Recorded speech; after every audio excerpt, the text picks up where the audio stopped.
Assalamualaikum warahmatullahi wabarakatuh. Apa kabarnya teman-teman? Sehat hari ini?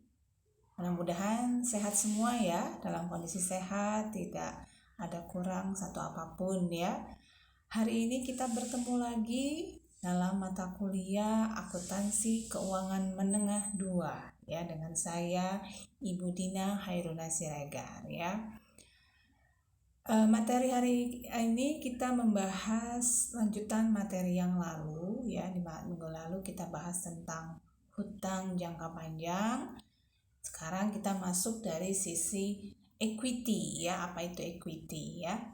Ini adalah di chapter 15. Oke, sebelum kita mulai, kira-kira teman-teman sudah siap untuk belajar bersama saya hari ini? Sudah ya, sudah siap ya. Tugas-tugas sudah dikirim ke GCR deadline minggu lalu.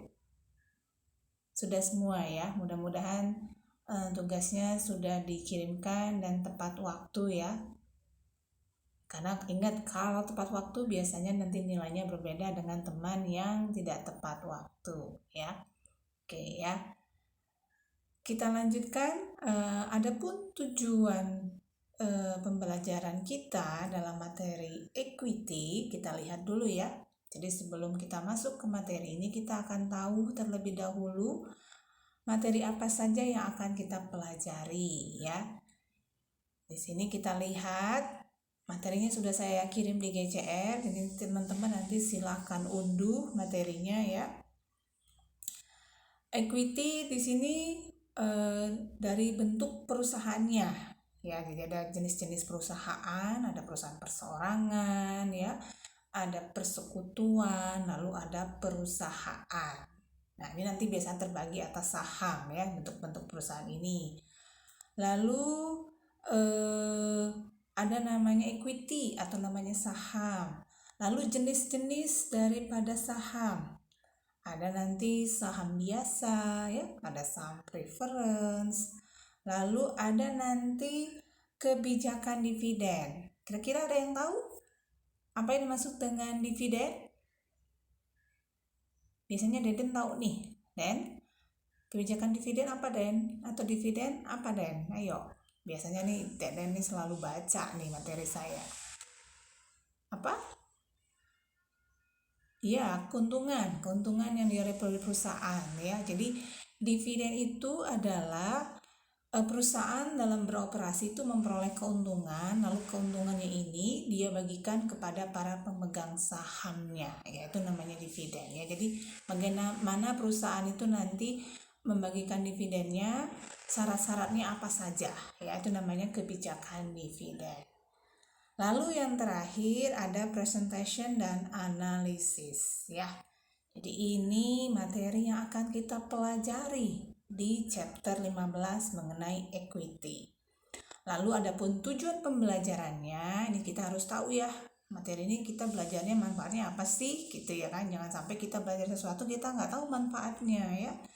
Nanti di sini kita akan belajar mendiskusikan daripada karakteristik bentuk perusahaan ya. Jadi ada berbagai macam jenis perusahaan. Lalu nanti bagaimana pembagian sahamnya ya. Lalu yang kedua, mengidentifikasi key components of equity, yaitu komponen penting yang ada dalam saham. Lalu bagaimana prosedur penerbitan saham. Lalu yang keempat, menjelaskan pencatatan untuk saham treasury. Kira-kira ada yang tahu nggak apa itu saham treasury? Tadi kan ada namanya kebijakan dividen, terus ada istilah baru saham treasury. Ada yang pernah baca gitu atau pernah dengar istilah ini? Belum pernah ya? Taunya saham apa? Taunya nanam saham ya. Saham treasury ini adalah saham yang sudah diterbitkan oleh perusahaan, dibeli kembali oleh perusahaan tersebut, itu namanya saham treasury ya. Lalu pertemuan ke-6 menjelaskan ya bagaimana pencatatannya lalu pelaporannya untuk saham preference. Kalau saham preference ini adalah saham, ibaratnya itu saham sultan gitu ya, karena saham itu ada saham biasa, ada saham preference ya. Jadi ini kalau yang preference itu saham yang mahal, saham sultannya gitu ya. Yang keenam, menjelaskan kebijakan daripada dividen, pembagian dividen. Bagaimana nih kebijakannya, apakah membagikan dividen atau tidak. Lalu yang ketujuh, mengidentifikasi berbagai bentuk daripada pembagian dividen, karena nanti dividen itu ada yang dalam bentuk dividen saham ya, ada yang dividennya dalam bentuk uang cash, ada juga yang dalam bentuk aset ya. Jadi itu bentuk-bentuk dividen. Kedelapan, ada namanya shares dividen, tadi dividen saham sama share split. Share split itu bagaimana saham itu ternyata bisa dipecah. Apa yang dipecah? Harganya gitu ya, harganya awalnya 100 tahu-tahu jadi 50 ya, itu namanya share split.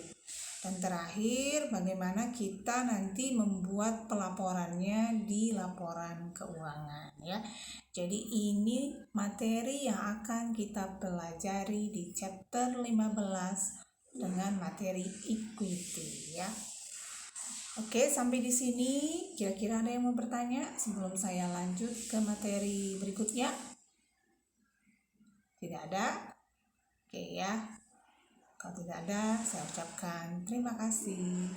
Wabillahi taufiq wa hidayah. Assalamualaikum warahmatullahi wabarakatuh.